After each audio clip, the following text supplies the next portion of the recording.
Um dia na vida de Abed Salama, de Nathan Troll, parte 5, capítulo 21. Nancy Kawasme era uma das mães mais jovens do colégio Nur al-Huda. Tinha apenas 23 anos. Havia se casado aos 17, quando cursava o último ano do ensino médio. Depois de passar os primeiros anos de vida em Hebron, a cidade natal de seu pai, mudara-se aos 8 para o bairro de Jerusalém, onde sua mãe havia nascido, a Tur, no Monte das Oliveiras. Seu pai possuía uma carteira de identidade da Cisjordânia e sua mãe uma de Jerusalém, de cor azul. Como era pequena quando a família se mudou para a Tur, Nancy também havia recebido o documento azul. Seu marido, Azan Dueik, tinha 29 anos quando se casaram. Trabalhava no conserto de sistemas de ar-condicionado de ônibus na zona industrial de Taipiot, em Jerusalém Ocidental. Como era o costume, o casamento tinha sido arranjado depois que Azan ouviu falar de Nancy e pediu aos pais que conversassem com os dela. Nancy pouco participou da decisão. Todos ao seu redor agiam como se fosse uma catástrofe fazer 18 anos e continuar solteira. Pouco depois do anúncio do noivado, ela declarou aos pais que não desejava consumar o casamento. Azan não era o par com quem havia sonhado. Sua família, porém, respondeu que era tarde demais. Os dois não apenas estavam comprometidos, como também formalmente casados, segundo a lei islâmica. Caso pedisse o divórcio, suas chances de voltar a se casar diminuiriam drasticamente. Antes de pedir a mão de Nancy, Azan havia comprado um apartamento no segundo andar de um dos prédios altos e não fiscalizados de As-Shehadet, perto do campo de Shuafat e de Dariyat as-Salam.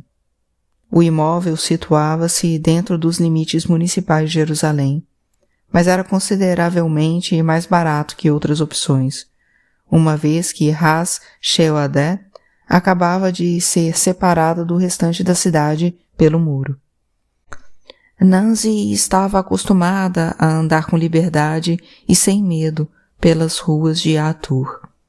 Já As-Shehadet era um gueto varrido pelo crime e tomado pelas drogas, repleto de histórias de sequestro, assassinato e estupro.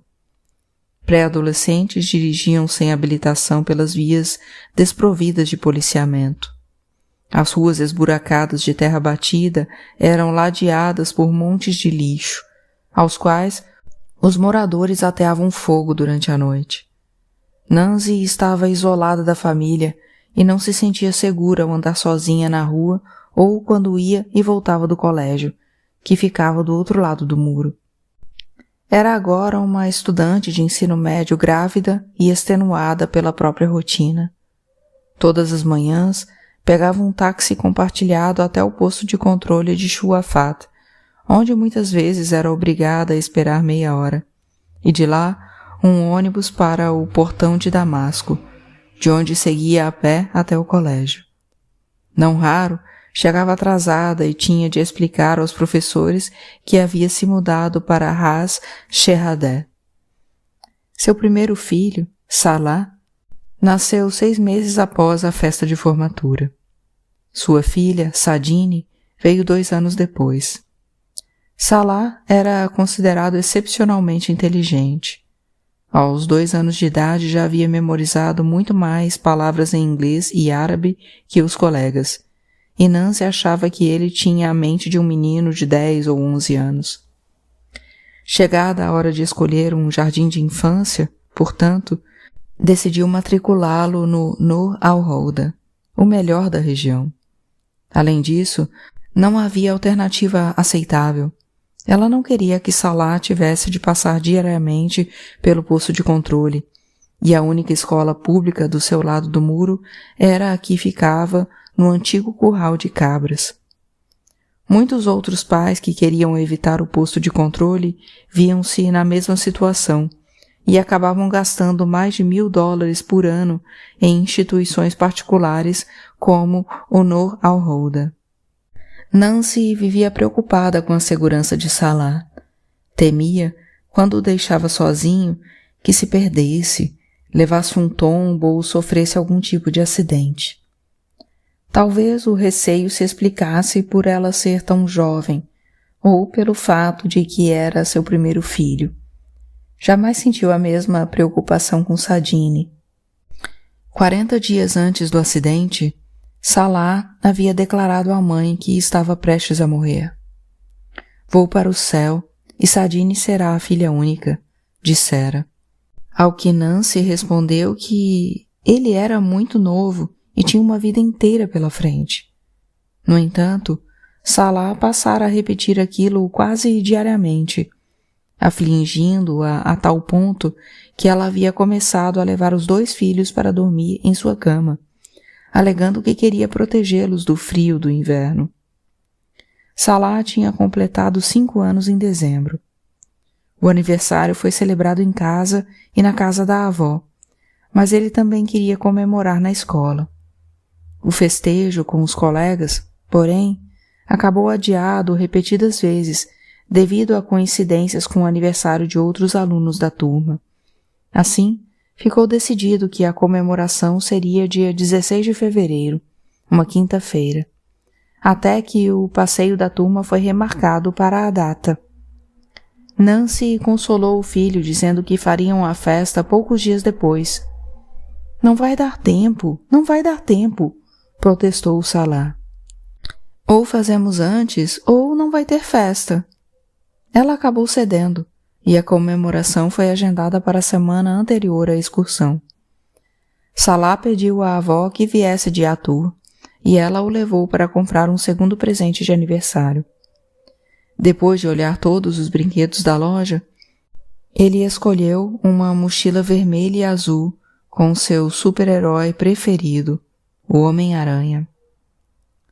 Os pais precisavam assinar uma autorização para o passeio da turma ao Kids Land. Assustado com o tempo tempestuoso da sexta-feira anterior, Azan recusou-se a conceder a permissão. Banhado em lágrimas, Salah implorou, dizendo que não podia deixar de participar do evento com os amigos. Tamanha foi sua insistência que, na manhã de terça, a apenas 2 dias da excursão, Nancy assinou o documento. Naquela tarde, na casa da avó, Salah lanchou pães folha de zatar que pedira a ela para preparar antes do passeio. Por que antes? Posso fazer depois, a avó falou. Não, insistiu ele. Precisa ser antes. À noite, Nancy lhe deu banho, vestiu-o com seu pijama do Homem-Aranha e penteou seus fartos cabelos pretos. Quando estava prestes a se deitar, Salah deu um abraço na mãe e disse mais uma vez que ia para o céu e que ela ficaria só com uma filha. Nancy se sentiu enlouquecida. Por que você está fazendo isso comigo? Perguntou.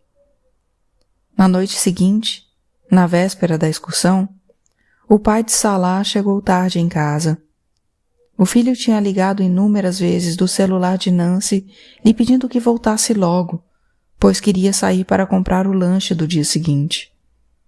Por volta das 9 horas, Azan o levou ao mercadinho da esquina e comprou um leite achocolatado, um pacote de batatas fritas e doces sortidos. Em casa, Salah guardou as guloseimas na recém-adquirida mochila do Homem-Aranha, a qual fez questão de dormir abraçado. O dia seguinte amanheceu frio e tempestuoso. Azan já havia saído para o trabalho.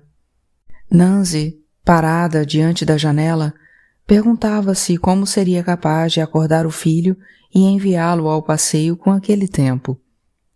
Tirá-lo da cama costumava ser um desafio. Salah gostava de ficar enrolado nas cobertas até o último instante possível.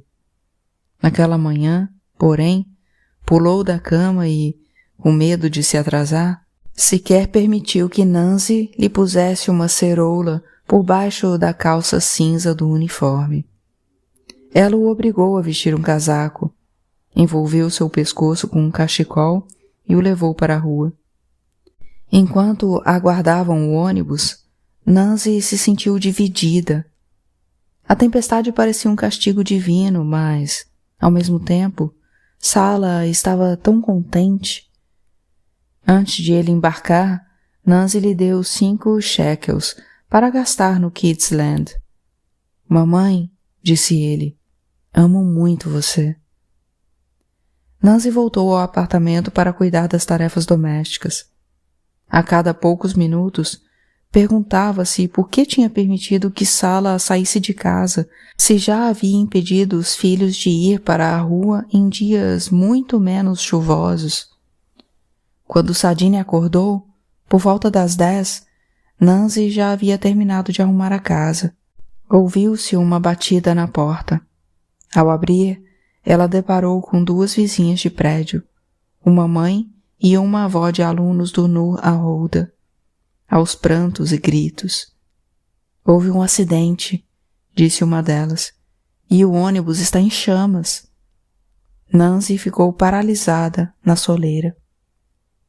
Sadine puxou a mão da mãe e Nancy a pegou no colo antes de seguir uma das vizinhas até o apartamento dela. Todas as 3 se puseram a fazer ligações. Nancy telefonou para Azan, que ainda não tinha ficado sabendo da notícia. Estava do outro lado do muro e disse que iria de carro até o Hadassah Mount Scopus. A televisão estava ligada, mas Nancy não queria assistir. Tinha certeza de que, se fosse até o colégio, encontraria a Sala com um ferimento leve, na pior das hipóteses, a mão quebrada. Hassan ainda não havia ligado do hospital e Nancy resolveu sair com Sadine. Antes de entrar no carro, recebeu um telefonema da mãe e contou que havia ocorrido um acidente. Não tenha medo, disse a mãe. Você vai encontrá-lo são e salvo. Em sua casa, em Atur, ela ligou a televisão no noticiário e, vendo as imagens do ônibus, pôs-se a estapear o próprio rosto. Um vizinho bateu à porta e perguntou o que estava acontecendo. Meu neto, gritou ela. Meu neto está naquele ônibus. Nancy pôs Sadine em seu Toyota azul e, debaixo de chuva, partiu para o colégio. As ruas estavam inundadas e cheias de lama, e uma das rodas acabou presa num buraco. Aos prantos e com Sadine nos braços, Nancy deixou o carro ali e correu de volta para o prédio. Nesse momento, um de seus irmãos, Fadi, ligou e disse que iria ao seu encontro o mais rápido possível. Nesse interim, as vizinhas tinham ficado sabendo que ambas as suas meninas estavam bem. Em seguida, Azan telefonou do Hadassah e outro irmão de Nancy, Osama, que trabalhava para a ONU em Ramallah, ligou do hospital de lá. Os 2 queriam saber que roupas Salah estava vestindo. Nancy não compreendeu a relevância da informação. Fadi chegou e levou Nancy e Sadine até o colégio, que estava vazio. Todas as turmas haviam sido liberadas. A diretora tampouco se encontrava e os pais que haviam encontrado os filhos já deviam estar em casa. Cada vez mais temerosos, Nancy, Sadine e Fadi rumaram para a prefeitura de Anata, onde depararam com uma multidão de familiares aflitos exigindo notícias. Um funcionário da prefeitura, munido de um megafone, tentava tranquilizá-los. Seus filhos ficaram bem. Alguns minutos depois, acrescentou: as crianças estão a caminho. Os filhos estão voltando ao colégio. Uma professora leu em voz alta a relação dos alunos que estavam no ônibus, mas a lista continha erros, incluindo crianças que nem sequer tinham ido ao colégio naquele dia. Nancy chorava, repetindo incansavelmente: onde o Sala está? Depois de pararem no hospital Macassad para procurá-lo, Nancy e sua família voltaram para o apartamento de seus pais em Atur. Azam e Osama ligaram de novo. Não haviam localizado Salah em nenhum dos outros hospitais, mas fizeram mais perguntas sobre suas roupas.